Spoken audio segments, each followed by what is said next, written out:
Hey guys, thanks so much for watching Chris Crafts. Today we're going to be making an old rustic looking scale using all products from the Dollar Tree, a squared planter's box, a metal cake pan, a plastic locker container with a lid and a magnet on the back, some clear small plastic plates, and then a scale face that I found online and sized and printed on cardstock.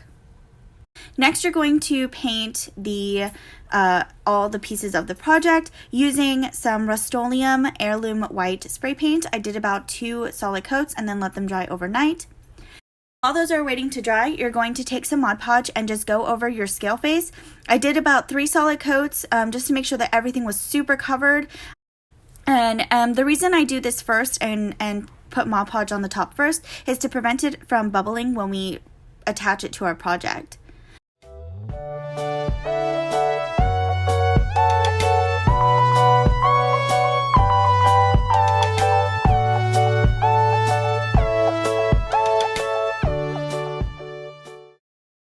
Next, you're going to take some black acrylic crafter's paint and you're just going to take a foam makeup sponge and go around the edges of each part of your project to give it that black rim and that weathered, aged look.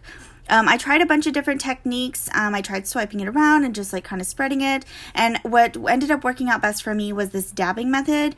It really gives it that weathered and aged look that I really was going for. When metal products start to decay over time or start to age, the paint chips that are on top of it don't just come off in large flecks. They come off, they start at the corners and the edges, and they come off in little specks. And this technique really gave it that speckled look that worked out really well for me, and I think it turns out really well for this project specifically.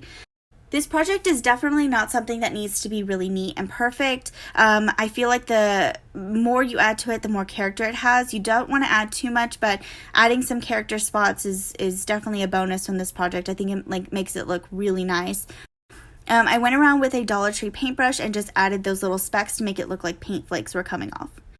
Please keep in mind that this is not a food safe container, so if you wanted to make it a food safe container, I would recommend putting some sort of sealant on top of the spray paint, or just not even painting the cake pan and not gluing it to the back of that locker box. Because it is a magnet, you can easily just remove the cake pan and wash it and then put one back on, or you can paint multiple and change them out depending on how you're feeling. You can definitely play with this because it's a magnet.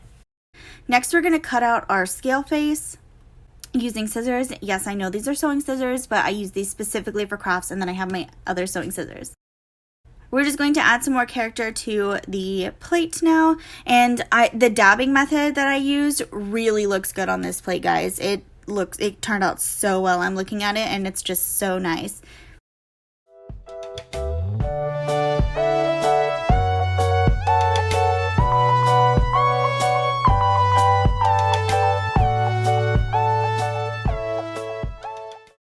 Any mistakes I made, like that one right there on the plate, I just went ahead and took my paintbrush and made it a little paint fleck.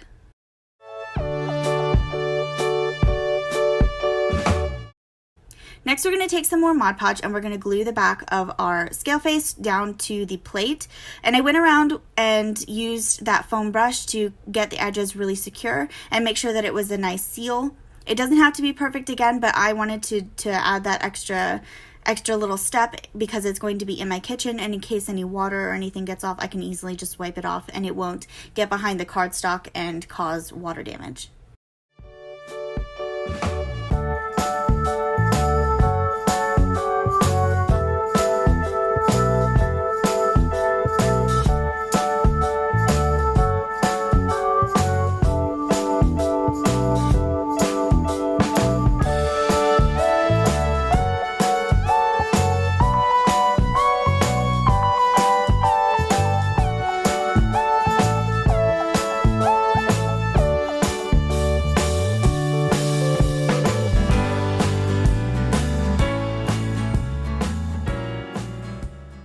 This is E6000 if you're unfamiliar with it. It's a really strong sort of adhesive. The only problem is it doesn't dry super fast. I believe it gets tacky within 10 minutes and then dries completely within 2 hours.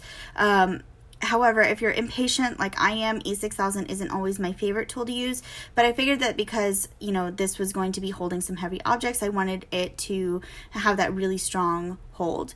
Unfortunately, you'll see in a minute why E6000 did not work out for me fully.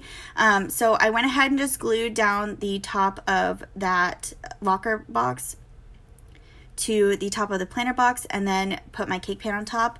And then I tried to glue the scale face onto the planter box, but this is where it became problematic because the planter box is kind of rounded out. The E6000, I couldn't hold the E6000 for 10 minutes, and I couldn't lay it down flat because then it just started sliding off the edges and stuff. So I ended up getting my hot glue gun out. This is where mistakes are made because there is a magnet on the back of that locker box, and when I put my cake pan on top to kind of, you know, get it centered and see where I wanted to place it, I ended up just lifting the whole thing out because the E6000 was not glued down yet. So I took some Waverly Ivory color chalk paint and tried to cover up those mistake spots. Unfortunately, this color wasn't a perfect match, so I just kind of had to go with it.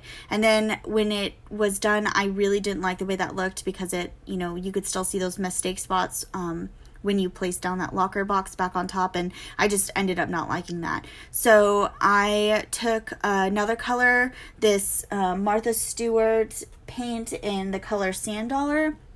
And I went around and just ended up mixing the two colors together and just repainting the whole top of that planter box and going around the edge and adjusting the black edges as well.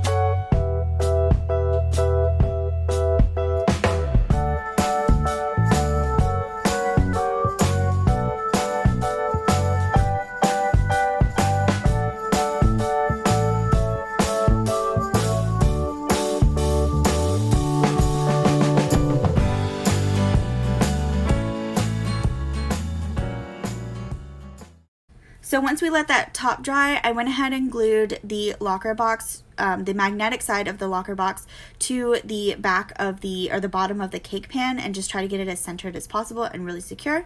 And then I took some more hot glue and glued that scale face down as well, and that ended up drying very quickly. Now that it's dry, we're going to go ahead and glue down our cake pan. And there is our finished project. I really had fun making this video, and I hope you guys enjoyed watching it.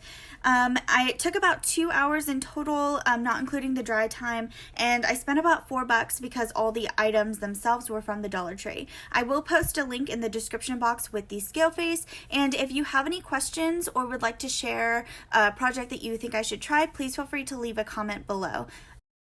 Thanks again for watching, and make sure to stay crafty with Chris Crafts.